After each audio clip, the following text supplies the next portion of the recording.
There's a beautiful story about Rabbi Menachem Mendel of Vitebsk, who, as a follower of the Baal Shem Tov, was inspired to come to Eretz Yisrael, the land of Israel. And in the late 1700s, he didn't just come himself, but he brought hundreds of his students and supporters.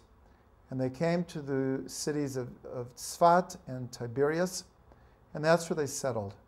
One day, late in the morning, he said to his students, "We have to get together tonight and have a party."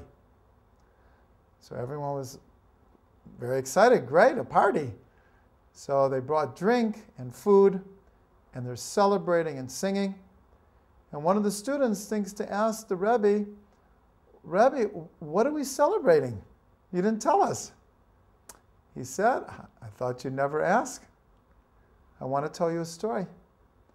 He said, when I was a little boy and lived in Europe, so once a year, a representative of the different communities in Israel would come, collecting money to help support the people living in Israel. It was very, very difficult to make a living in Israel.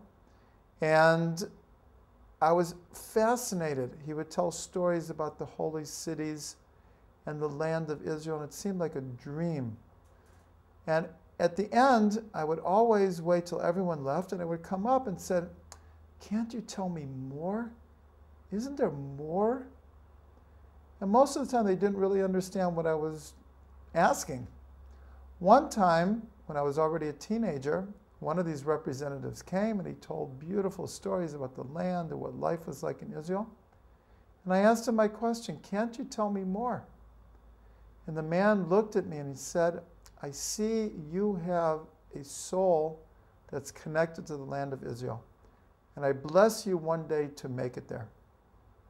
But if you want to know more about the land of Israel, when you make it there, one day, if you hear the grasses in the field singing their song to you, and the stones revealing their secrets, and the trees revealing all the people who have passed by him, then you'll know about the holiness of the land of Israel."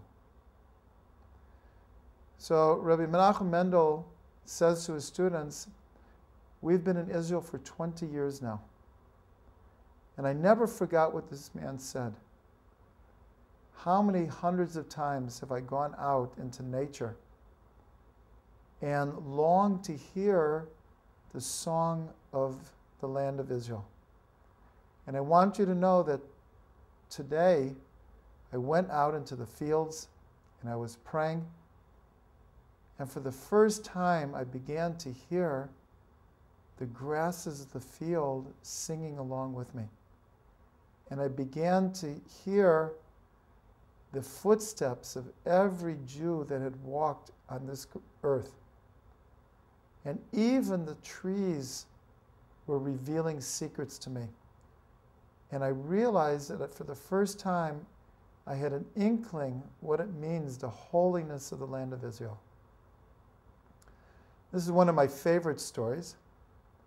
And it teaches us that, something I learned from my teacher, Rav Yitzhak Ginsburg, that when we talk about the holiness of the land of Israel, we're not talking about a concept or an ideal. We're talking about the actual rivers, the trees, the rocks, the fields, the valleys. The very physical land of Israel is what is holy.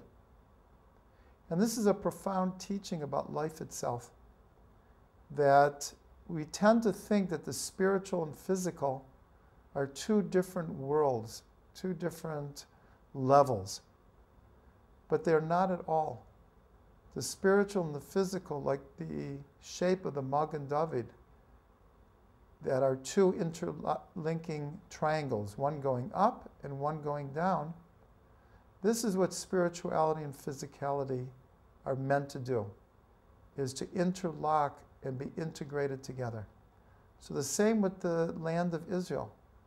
The very land of Israel is as physical as you can get. But when you start to see within the physicality the sparks of holiness, then you understand the holiness of the land of Israel, and in fact, the holiness of all of creation.